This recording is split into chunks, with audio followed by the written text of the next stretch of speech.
Hello and welcome to the Final 10 here on Back of the Net. My name's Sam Davis. My name's Tom Jordan. And it's called the Final 10 because after international break we realised that there were 10 games to go, and of those we've had 6.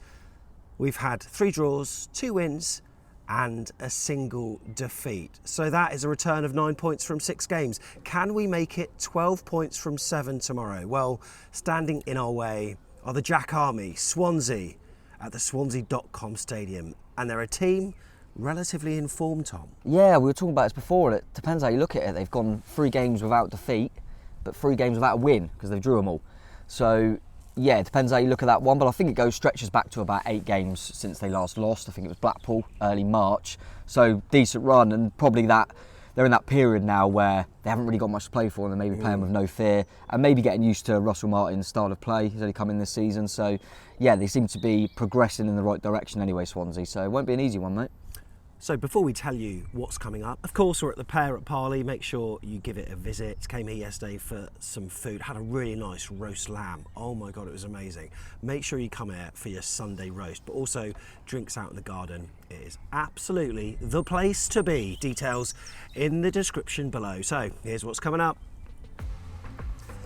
So Tom and I are going to provide our reaction to the late show at Dean Court as AFC Bournemouth secured a draw against the Cottagers. We'll also be discussing Parker's presser and any team news of note into the game against Swansea. And what about Swansea? We'll take a look at all the opposition info, our form against them, and also the players to watch. And then we'll do a flashback of the Swansea at home game and the vlog that we done on that day, which I rather enjoyed. We'll also talk about the pubs and predictions. Look, if you're looking at a number of websites, you're typing in Swansea away pubs on Google, you might get the wrong info. With us, you'll get the right info. So stay tuned for that. We'll also give our predictions too. And we'll go into that chosen 11. I need to get back on track. Haven't got it in the last few, so hopefully I can predict the chosen 11 for this one.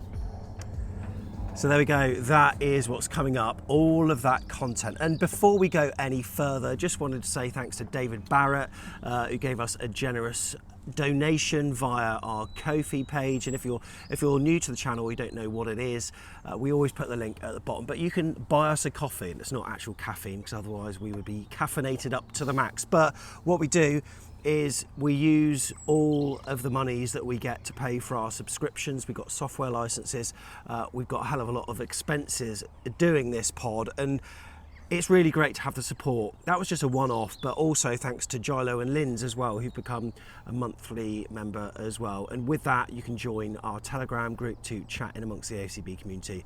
We'll do some giveaways every so often as well, plus also show input as well, sometimes some first looks and Back of the Net exclusives, and often we post our bloopers on the group as well. And tell you what, mate, we've had a fair few recently. I don't know what you're talking about. Don't know what you're talking about. Ever the professionals, you and I.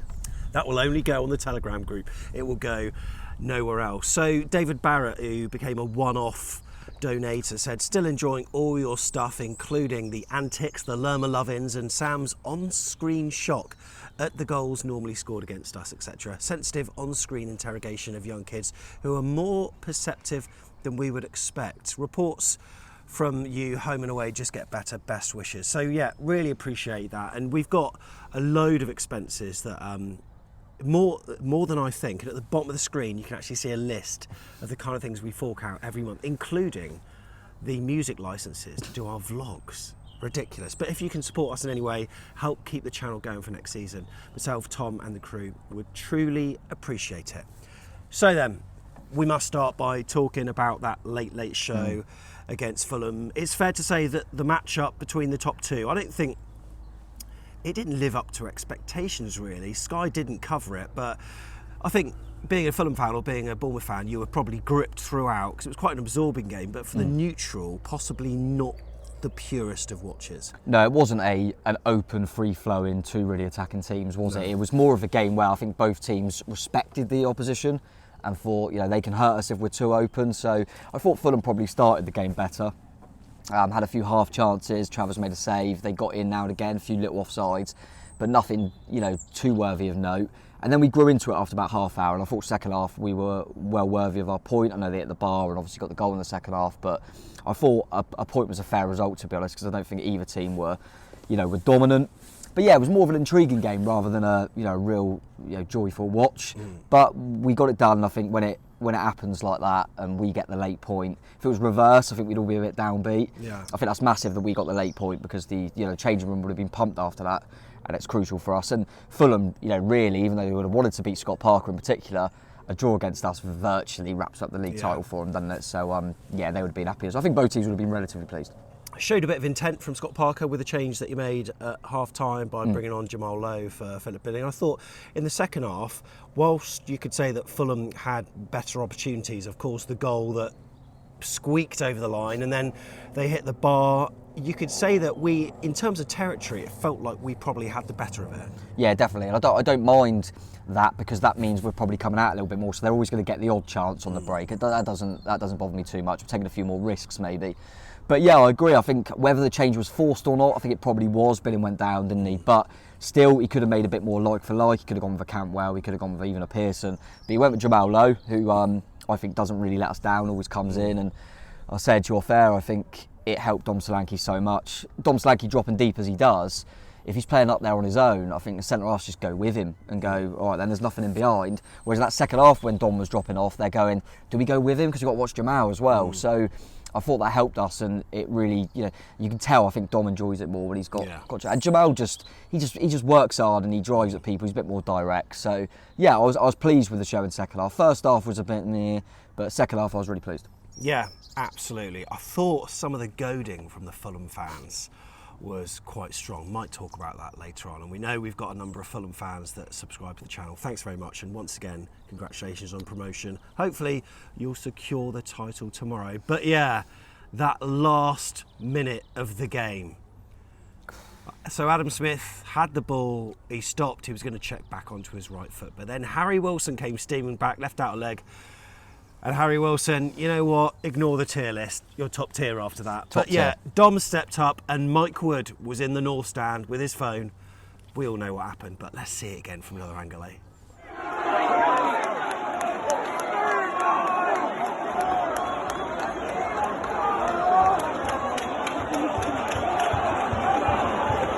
Come on, Dom! Please, Dom!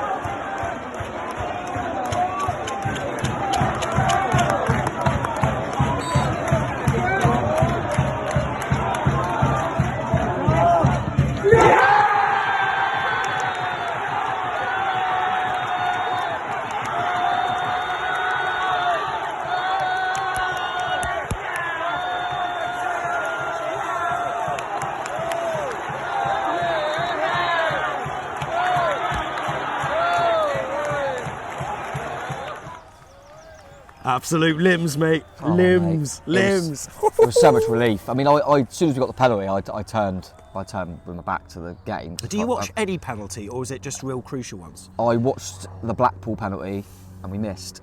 So I thought, I'm watching the next one. I kind of rotate it like that. So I'm not going to watch now until we miss again, then I'll start watching. What if we were, say, 2-0 up and then we had a penalty? No, but not if my record is that when I'm not watching. So if we got another... We're 4-0 up in a match. Yeah, say tomorrow. You wouldn't... Oh, I'm watching it. Really? Yeah, I'm a superstitious knob. But even though we're 4-0 up in the 91st minute... I turned my back and the bloke that sits behind me said, this is the only time I see you all season when we get a pen because you turn round. But it felt like I was turned round for an age. I kept looking back going, why aren't we taking it yet? And obviously I see afterwards with Marco Silva and all that. But, nerves of steel from Dom. That Scott said it after the game. That's not like you were saying, that's not a penalty when you're winning the game. That's a huge penalty in a top of the table clash in the last kick of the game, and you've missed your last one. Massive penalty. He took it really well. He didn't shy away. I know he's gone on to talk about that he's kind of tried to go through different processes of how to take a penalty after missing the last one. Credit to him. But to be honest, even though I was nervous in the moment, because you all are, I did feel like he'd score. I did deep down. I thought he ain't going to miss this one. He's had such a good season. I back him. I back him in this moment. So yeah, I was delighted for him, mate. And like as I said, I think we earned it. And as you said, Harry Wilson's best performance, Dean Court. Yeah, quite possibly. So we always want to hear the views from you, and Filippo is one of the supporters that has given his say after that 1-1 at Dean Court. Wow, that was completely unexpected. So it's 1-1 to leaders Fulham, or should I say champions Fulham, because they are very close now. And seems that the team stepped back to the Middlesbrough game, and the Coventry game never happened because uh, I was hoping during the week that earlier in the week, sorry, that Fulham could get the promotion uh, against Preston on Tuesday, because they would have had less motivation, but of course they have the last motivation of wrapping up the league title, and so they kept pushing and pushing, and we couldn't create chances at all, because yeah, their players are just too good for this league, and maybe next year they're gonna make 10 points, but yeah, they were just too good for this league, and we try to keep the point, but we save a point from really out of nothing, and I really think that this is a sign. This is a sign. Let's restart from that final minutes. Okay, I really hope that the team has the team have gained confidence from the last final minutes. So it is the very massive moment. Let's get behind the team. Up the cherries. Up the cherries. We are still close. We are still close. Great to hear from Filippo. And look, if you want to send in your video, Filippo's ones, he actually sent in a 4-minute video. So, Filippo, we had to chop it down. Otherwise, we might as well call it the Filippo show, mate. But if you want to send in a video, really simple to do. You can send it via Telegram or via email. We'll pop the details just below. However, make it about 60 seconds, do it in landscape, and then on it, every preview show we do, I mean, there's not many games left, but we'll also include your view, so that anyone like globally or internationally, or any exiles that can't get to the game, can also have their say. So tomorrow the Cherries are on the road again. It's a 7:45 p.m. kickoff at the Swansea.com Stadium. Now, the original game was postponed in February due to Storm Eunice, and that was quite a devastating sort of spell for it. Because we had, like, when was it? When we had the Forest postponement? The Friday night, wasn't it? That was the Friday night. Yeah. And then the following game, Swansea postponed. Both very similar reasons, but thankfully we got some warning, which is ideal. Not good because Tiggs couldn't come. I think he was able to come to that one. He can't come tomorrow, but never mind. Can we come back with some points? It's going to be a tricky one. We'll all be watching the game, of course. We'll be there. There'll be people tuned into Radio Sona, but there's also going to be a number of fans who might have their little wirelesses on them, tuning in to what the hell's going on at Craven Cottage, because I must admit, half an eye is going to be on that for me. Of course, I feel like at the weekend, half an eye on my phone was a lot on Forest Peterborough as well, hoping, because it was 1-0, wasn't it? Hoping that Peterborough could snatch something. I don't know, Fulham, it's going to be weird cheering Fulham on. It really is. And after watching them, I think Forest could go there and win. Fulham at home could win. I feel like it's a really, really open game. We got to do our job, and then I feel like, Fulham can take at least a point for us, and hopefully it'll be a good night, mate. I've had some good nights in Swansea, so I'm confident.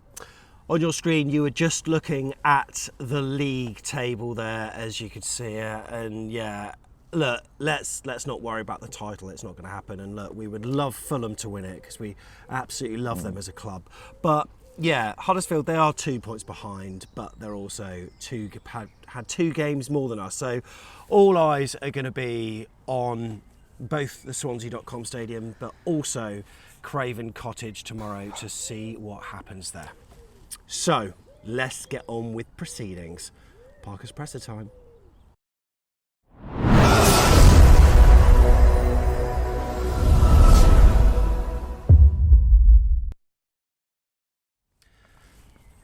So, due to the quick turnaround in games, there's not always going to be a presser, but we've got lots of news coming out of the Vitality Stadium and also from the EFL, as a Championship Team of the Season was revealed on Sunday night, containing not one, not two, but 3 AFC Bournemouth stars. There is the Team of the Season on the screen.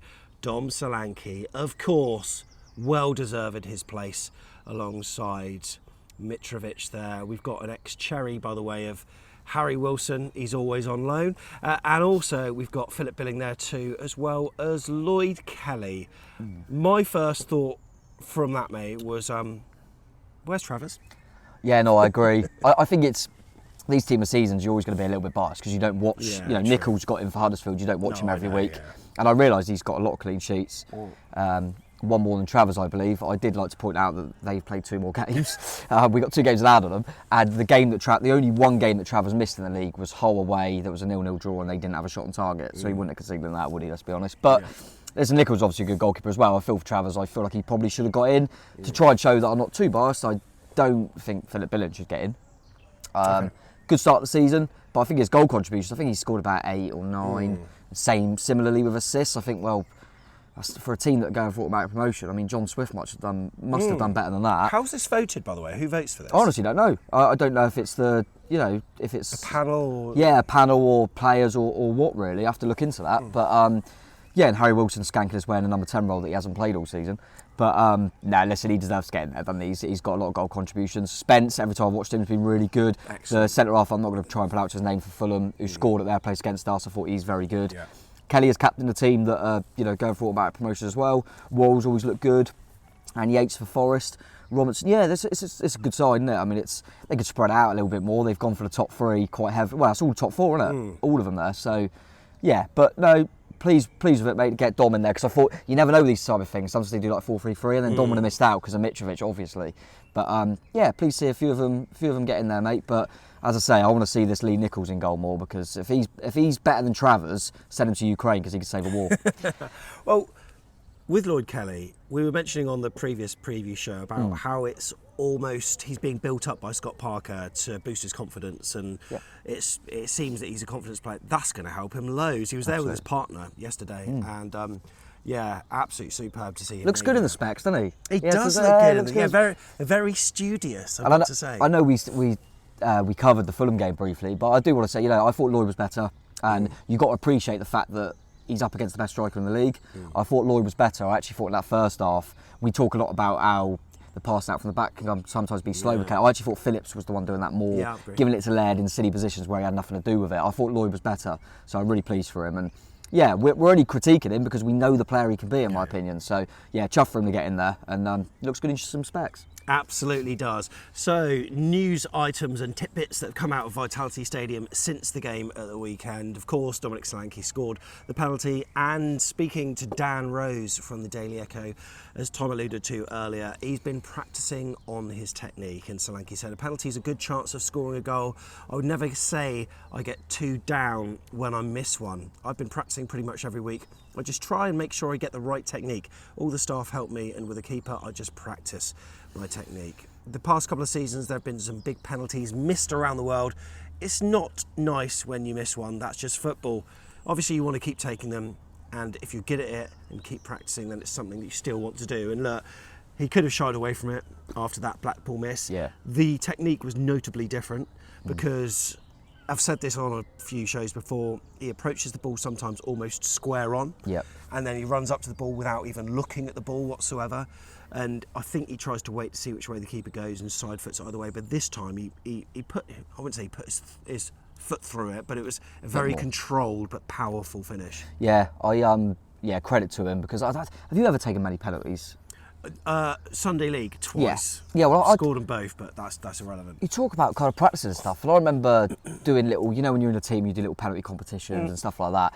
And I used to always put them in the same corner every time, and I was pretty good. And then I went and had one. I want the penalty taker, and then I was allowed to have one because we were smashing a team. And and I just hammered it over the bar. Oh, right. And I've never hit a penalty like that before. But when you're in a game situation, it's so different. Yeah. You suddenly start doubting yourself and thinking, oh, I might just hook it wide if I go for the corner. So, yeah, it takes a lot of guts in, and that was a slightly... Probably had a little bit more on it than Morden away on a Sunday. So yeah, I reckon so. But yeah, no, credit to him, mate. And as I say, it would have been interesting, I always think, if like Stanislas was fitting on the pitch, because he's got a good record of penalties. Would they then have passed it over? Because I don't know who would have been the next one in line. Yeah. But Dom, the confidence he's got at the moment, I didn't really think about him passing it to someone else because he missed the last one. Yeah, delighted he scored it, mate, and some nice little limbs in there, which I've missed. So yeah, really, really pleased for him, mate. And yeah, I'm more than happy in being our penalty taker for sure. Absolutely. Scott Parker's also been chatting to the Daily Echo with regards to the role he played to the opposition fans. And he said, I realise where we are in football. And football at times is a bit pantomime, isn't it? Oh, no, it isn't. Oh, yeah. Oh, yes. Oh, we should have done that. We should have practiced that. I've got another one in my head, that's why, because I was going to go... It's behind you? Or? Yeah, we should have said Harry Wilson, he's behind you. But you've got me with another one there. But Scott Parker said you have to have a hero and you have to have a villain, and it seems like that's the world we're in. All I can say is I took over Fulham Football Club when it was in despair, to be quite honest with you, that was disjointed from fans to players. I sweated every single bit of me, every ounce of me, to try to put it back together and try to be successful. And while of course it hurts me, I'm disappointed with that. I take it. That's the world we're in. So look, he's bringing out all the cliches there. But he's got to, really. What could he say really? He's not going to come out and say, yeah, I was awful. I mean, I was looking at this, right? I think slightly ungrateful, the Fulham fans, right?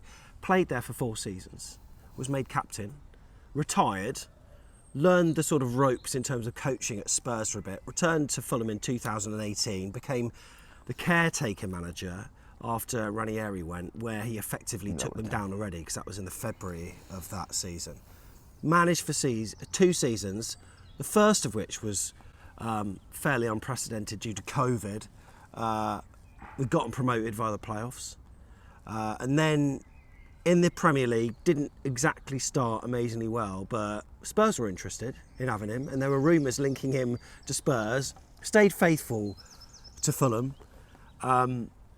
He had apparent beef with Mitrovic, but then so did many other managers. Rafa Benitez. So, you know, it's not all Parker. And there's them singing about Ariata and his wife. It's like that in that arse. Can't confirm or deny. They're a bunch of entitled little Waitrose shoppers, mate. I fucking hate them. Honestly, it's the new Watford rivalry. It really is. No, I know what you mean. It's a difficult one because we haven't seen all through it, and you know, the pass it back Scott Parker, I get it. He's very negative. I don't think it helps him, the Mitrovic form that he's on, because now there's even more like, you didn't even play him. And look at him, he's getting over 40 goals. So yeah, I get all that. And yeah, listen, it is what it is. Playing goes over as usual, mate. Yeah. But yeah, it's a difficult one. Now, I've been a bit, you know, especially with the football and that, we all have kind of, I'm not sure on Parker with the squad we've got, and I kind of get what Fulham was saying. But as soon as they were singing stuff like that, I'm there going, no, he's ours, you don't do that. And I think Parker, it's the most animated I've seen him after a game to our supporters and, you know, clapping us and blah, blah, blah.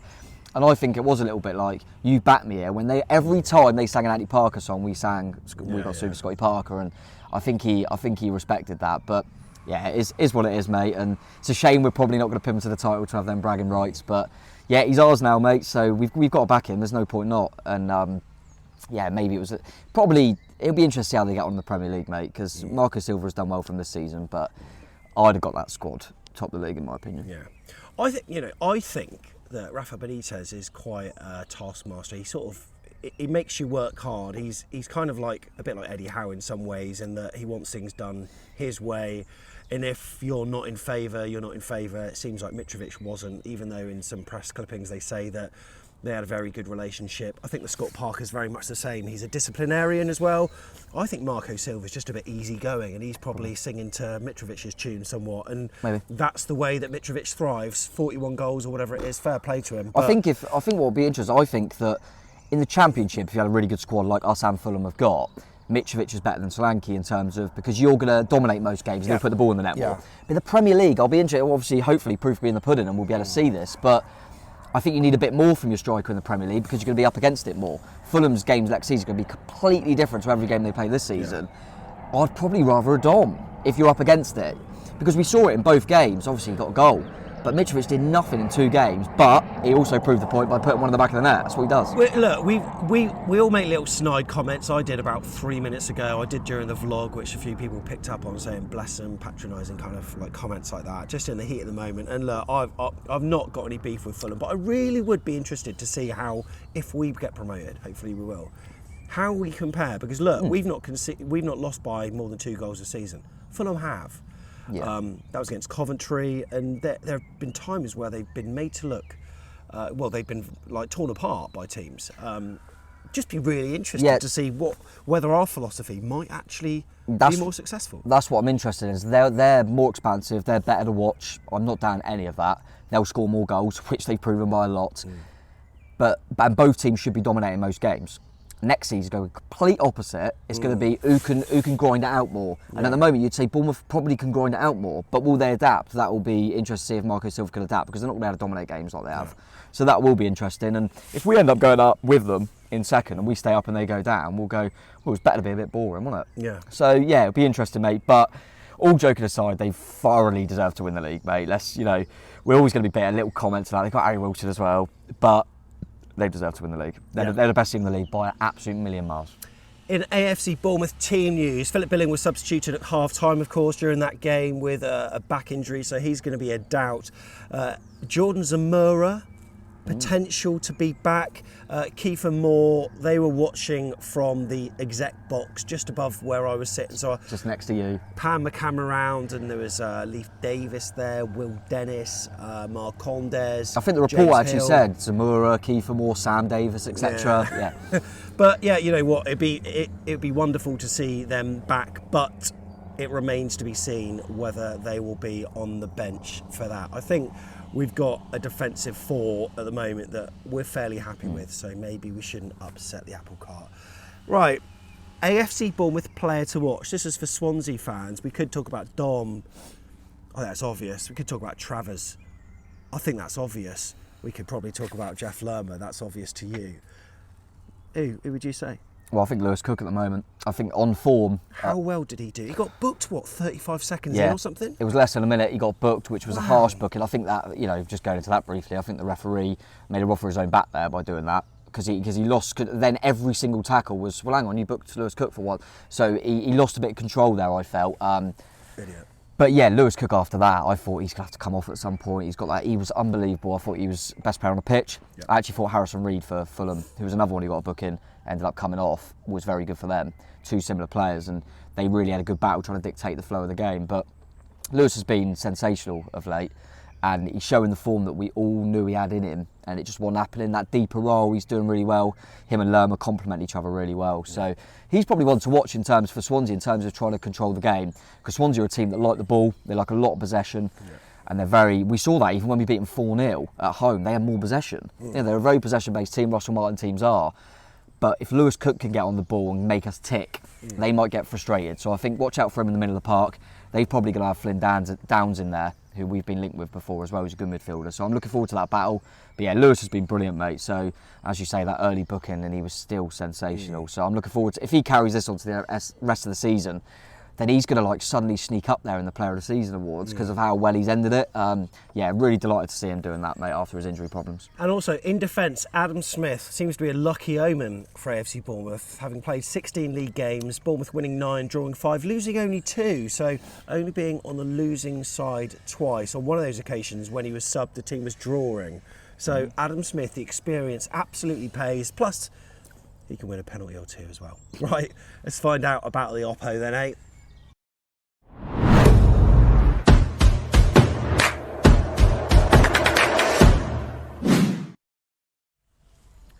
Swansea City.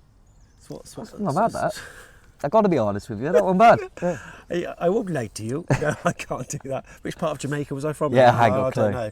They finished in a playoff place for the last 2 seasons under their previous manager, Steve Cooper. And of course, last season reached the final only for Brentford to win. Emi Marcondes scored in that, didn't he? He did. Super Emiliano. Yeah.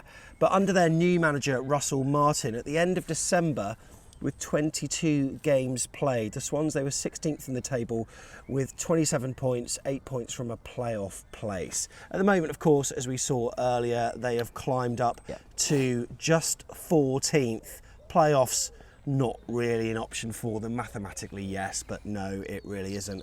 And they're a side whose form we've talked about has been all right of late, but there have been some games that they've played where they've been heavily defeated against teams in and around us. Since our home game with them in November, at home themselves, they've beaten Preston and Blackburn Rovers 1-0, Bristol City and Coventry 3-1, Derby County 2-1. They've drawn 1-0 against Blackpool, 0-0 with Birmingham, 1-0 against Barnsley, but the losses: 3-2 against Reading, 4-1 against Forest, 1-0 against Luton, 5-1 against Fulham.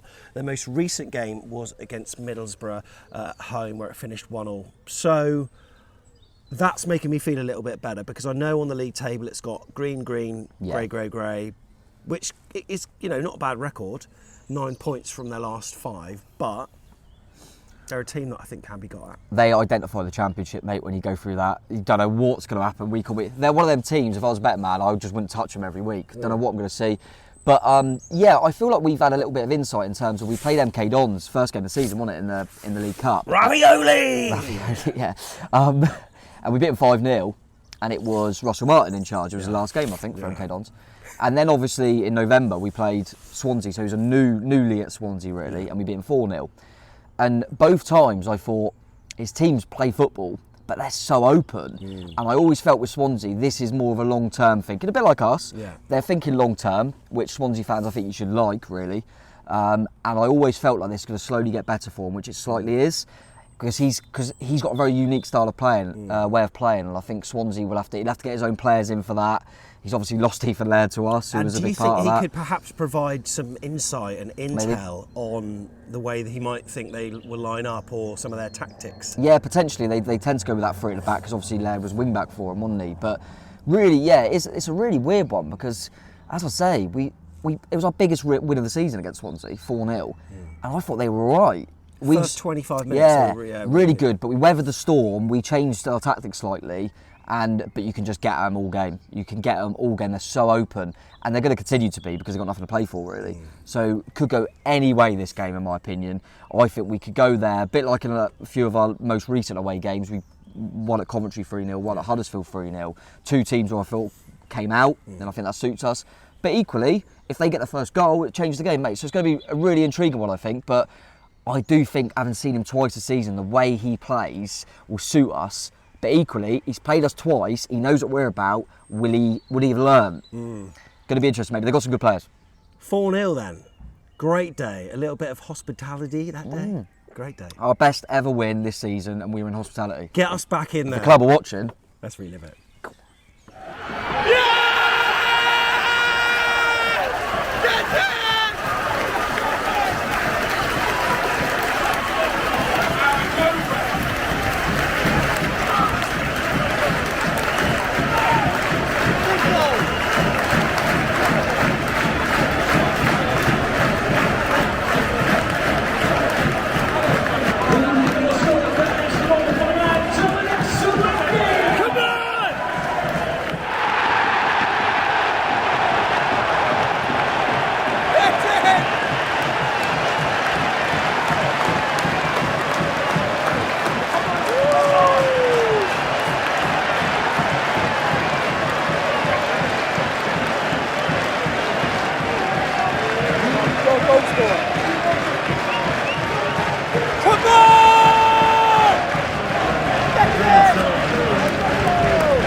Come on!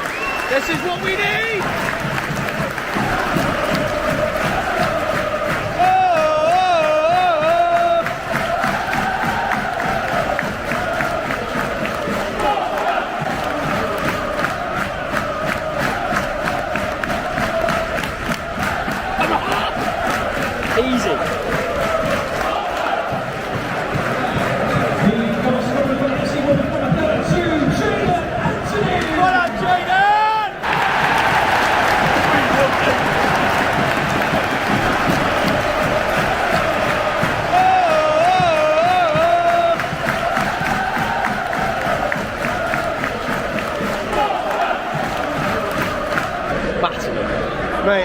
time for me to go off and do the free-for-alls, isn't it? You crack on, man. I've got champagne to finish Oh, off. yeah. You enjoy. I'm off. Quality. Loved it. Absolutely quality. So yeah, let's hope that they can be equally as open at the Swansea.com stadium. I'm used to saying the Liberty Stadium. Yeah, I don't know what you're talking about. Every time you say that, I think just say the Liberty. I wonder if you're any Swansea fans, you must still call it the Liberty, don't you? I'm sure they do. Yeah. You must do. So in our away league games at Swansea, Bournemouth have won 6, drawn 8, lost 14. I presume that must be including the Vetchfield as well. Yeah, because I was going to say, I've been there about four or 5 times. I've never seen us lose there. So more recent times, I think we've got a decent record. Yeah. So you must have seen the 0-0, which was the last one. 0-0, 2-2, 3-0 win. Yeah. And then I saw a 2-1 win back in the day, 2 late goals, Joe Parkinson, Joe Cafor. That was brilliant, back in the League One days. But I've been about 4 times, I think, and I've never seen us lose there. So that's a good sign. Yeah. Well, in the January transfer window, Swansea signed goalkeeper Andrew Fisher and defender Nathaniel Ogbeta from Shrewsbury Town. On loan, they signed 3 players: defender Cyrus Christie from Fulham, Finley Burns from Man City, and also midfielder Hans Wolf from Leipzig as well. They've got some players to watch, haven't they? Including a striker or 2. yeah, Perot. Yeah. I think he's hit 20, hasn't he? Has he got to 20 now? He has 20 goals, 6 assists. Yeah, that's no mean feat, is it? He looks like a player. So, yeah, I can't say I've seen a lot of him up close and personal, but that's a hell of a record. So we have to watch him.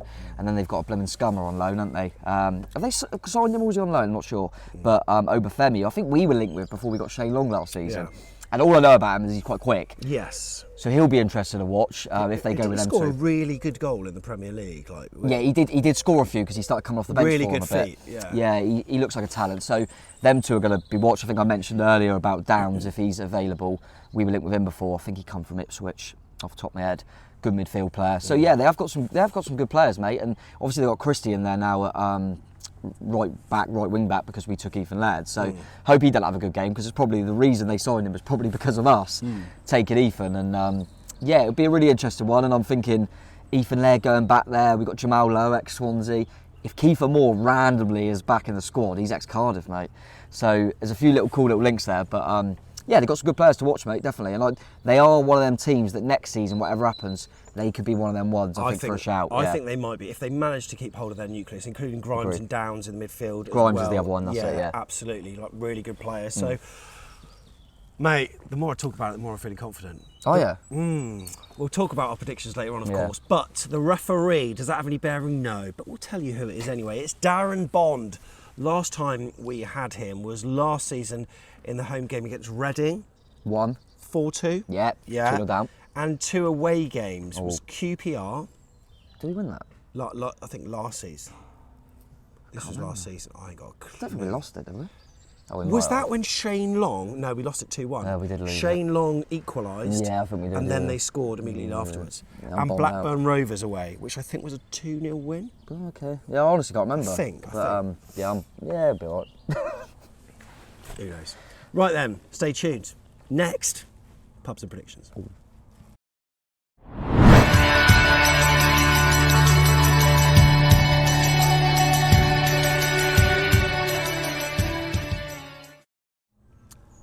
So, like I said, here's the deal, right? There's a website called Away Games and also one called Football Ground Guide. And if you search like Swansea away pubs, they'll always come up like first or second in Google. Click that, you're thinking, oh, these are the pubs I can go to. They're well out of date. Well out of date. So this is where it's at. We're going to show you the map anyway from Away Games because it's pretty handy to reference. And look, you've got right near the stadium, you've got the Harvester at Morpher Park. There is Frankie and Benny's that's listed there that's no longer open. It's permanently closed, but the Harvester, we know what it's like. If you want some pre-match food, then you can go there, but it's not exactly football vibes, is it? But look, if you want to get your salad cart or whatever with your pint, that's the way to go. It sort of reminds me of Stoke City a little bit. Yeah, but handy for a midweek, I suppose, if you fancy that. yeah. Type Elsewhere on the map, you'll see also the Pump House, which is in the Maritime Quarter as well. That's postcode SA11TT. That Like the name of that? Yeah. Pump House, like it. Welcome away fans. And also, like Swansea, I've been on a stag do in Swansea before, and they've got this like strip called Wine Street, Wine Street. And in there's a No Sign Bar, which is a bar with 17th century origins. It's like a sort of museum feel in there. And Can't find it, look for the signs. yeah. And yeah, that's a good place to have a drink as well. Also, right near there is the bank statement as well. On the away maps, it says Yates's, not there anymore, not there. But the bank statement's on the same bit. And that's a Wetherspoons, where you can get your usual Wetherspoons grub. So those are the places to go, but also a mention for the Plough and Harrow Gastro Pub that also will accept away fans. Just look it up on Google. And also the Grand Hotel in Swansea as well. However, we're going to the Landor. Yeah, I've been there. I've been there every time I've gone. 10-minute walk to the grounds. Yeah. 50p to get in. Yep. Park there for a £5. It's a social club on Neath Road. It's open from 4:30 tomorrow. Like I say, short walk to the ground. Postcode SO1 to SA1 Southampton. Don't end up there. That's terrible. SA1 2LE. And yeah, 50p to get in. So make sure you got your 50p coins. Park for a £5 and then 10-minute walk. I And quite that's- like it there. Yeah, and that's probably the nearest place that's not Harvester, so that's where Right. we'll be going. So hopefully we'll see a load of you in there from 4:30 onwards. And yeah, you have been there before, haven't you? I have, and I said to you earlier in the show about with the penalties, and I'm a little bit superstitious. Well, and I just said about my record at Swansea, that I've got a good record there. I haven't seen us lose it. I've got to go back there, haven't I? Yeah. I've got to go back there. So yeah, that's where we'll be. But yeah, plenty of options there, which is nice because people might be a little bit tight for time being a midweek game. So plenty of good little options in and around the stadium, mate. Looking forward to it. Looking forward to it. Okay, what about our predictions then, mate? Well, firstly, if you're watching, which of course you are, because you're listening to me say that right now, put your prediction in the comments below. We'll read every one. A couple of people got it right after the Fulham one. Fair play to you. But let us know your predicted score and also the scorers. Tom, what's it to be? I've got to be confident, haven't I? When we played Russell Martin at the start of the season, we won 5-0 against MK Dons. Then the first time he was at Swansea, we won 4-0. 3-0. I'm going 3-0. We beat Coventry 3-0 on the road. We beat Huddersfield 3-0 on the road. I'm going for a repeat, mate. 3-0. Dom Solanke, Jamal Lowe brace. There you go. What do I do? I'm going 2-0. I think we'll get a result. It could be 2-1, but I'm going to say 2-0. Any win will do, mate, yeah. Any win will do. Brilliant stuff. Okay, should we do our chosen 11? Let's do it.